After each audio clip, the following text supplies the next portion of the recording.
Israel's Iron Dome is getting a powerful reboot with a massive laser defense system. While Iron Dome is incredibly powerful and is regarded as the most successful short-range ballistic defense in the world, the system is not without its faults. High cost for interceptor missiles, falling debris, and the ability to become overwhelmed are all factors that bring down its overall effectiveness. But what if there was something that could fix these problems and more? Fortunately, Israel has already been working on it. Ever since Israel's Iron Dome system reached operational capability in 2011, Israeli citizens have felt a great sense of relief. With tens of thousands of successful intercepts over the years, the system, with its series of interceptor missiles, air defense radar sites, and complex algorithm designed to assess what threats to shoot down and which ones to let go, has been a mainstay in both Israeli defense strategy and domestic politics. But despite the great success of this system, it's not without fault. One of the biggest faults has been the cost, with just one interceptor missile costing the Israeli taxpayers between $50,000 to $100,000 each. Their peace of mind is costly. Additionally, the system isn't foolproof, and as the Hamas October attack showed, the system can become overwhelmed if thousands of rockets are fired simultaneously. However, these issues are not new. The Israeli Defense Forces understood these limitations at the time the Iron Dome was rolled out and accepted them since the system was, and still is, the best solution they have to protect Israeli civilians. But even from the beginning, the Israelis were looking to the future of Iron Dome. In 2014, the Israeli military unveiled the first version of what it called its Iron Beam. The Iron Beam is a directed energy weapon, or to put it simply, a laser gun. The way the system works is by locking onto a target using its air defense radars, destroying it with a high-energy laser, and then moving on to the next target. Over the years, Israel has continued to build on its first system prototype. For example, though primarily a land-based platform, the Israel Defense Force, or IDF, has created systems that both ships and aircraft can carry. But despite the seemingly hopeful progress of the tests, there were some problems. One of the main problems was the ability to create a laser beam powerful enough to actually destroy a target at long distances. During initial testing, the weapon could destroy a wide variety of targets, including missiles, rockets, mortars, anti-tank weapons, and unmanned aerial vehicles. However, the main problem was, and remains, in generating enough power to destroy these targets beyond just a few hundred meters from the system. Despite these initial shortfalls, it looks like the Israelis have corrected many of the issues surrounding the system and will be rolling it out soon. But with the issues the system had in the past, does it bring much benefit? The Iron Beam, despite its flaws in the past, is a very promising system and will provide many benefits to the Israeli military. The first one of these benefits is cost. As mentioned previously, a single interceptor missile can cost Israel up to $100,000 each. With Hamas making their missiles for around a few $1,000s, the Israelis are expending exponentially more on shooting these rockets down than Hamas needs to build them. While the Israeli government certainly has the funds to keep such an advanced military running, spending hundreds of millions of dollars on missiles in the course of a one-month campaign to shoot down Hamas rockets is not a fiscally responsible thing to do for the long term. Additionally, missiles cannot be made overnight. While production timelines are a state secret, similar missiles in the US could take months or years to be delivered, depending on the type of missile. In the event of a huge attack like Israel saw in October, the country does not have months to wait for more ammunition.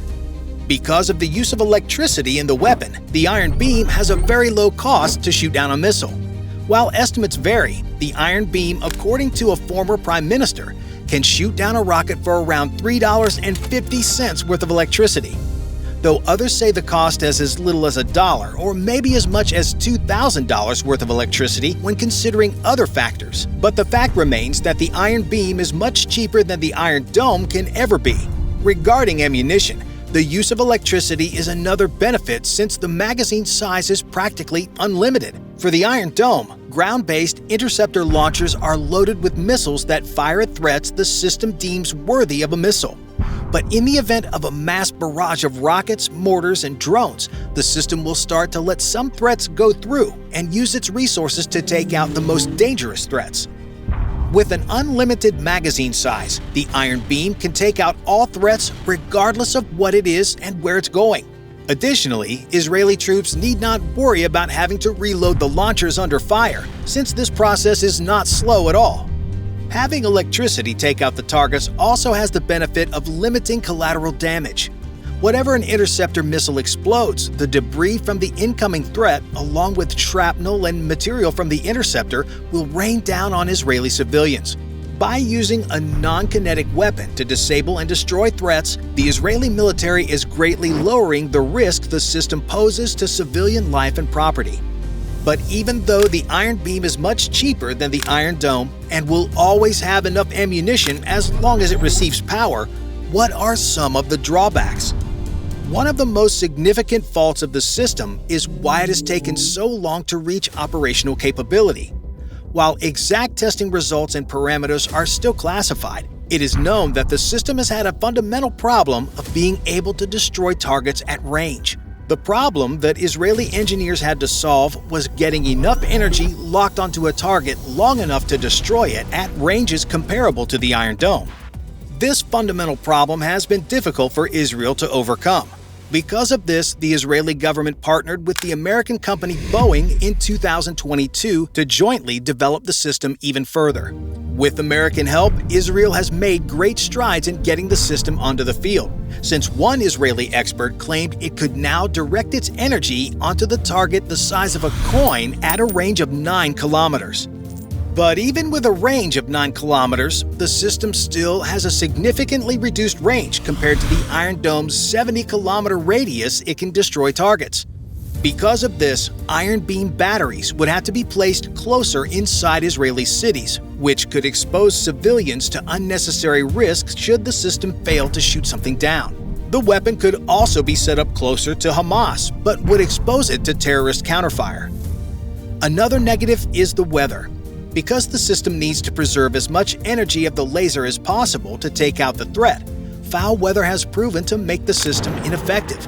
Heavy rain, thick clouds, fog, and sandstorms all work to dissipate the laser's energy.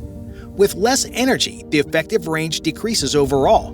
Though the Israeli government has fixed the range issue, they have admitted that bad weather still causes the system to be ineffective. But in lieu of these flaws, Israel is still moving ahead with pressing this system into service. So, what does it look like now and in the future? After technological breakthroughs occurred within the past year, the Israeli government has decided to operationally test the system for the first time in combat. While Israeli troops have been fighting in Gaza for the past few weeks, the government quietly set up systems along the perimeter of the Gaza Strip in late October. Several videos have been posted online purporting to show operational shootdowns of Hamas threats, but these have all been proven to be fake. So even though there have not been any confirmed reports of an operational shootdown yet, the system is guarding the perimeter of the Gaza Strip. It is likely to have already shot something down with the amount of fire Hamas continues to pour into Israel, but only time will tell once the war is over. However, this conflict will likely speed up the deployment of the system to maybe next year versus 2025, when it's currently slated to be officially integrated into the Israeli air defense network. Bye for now.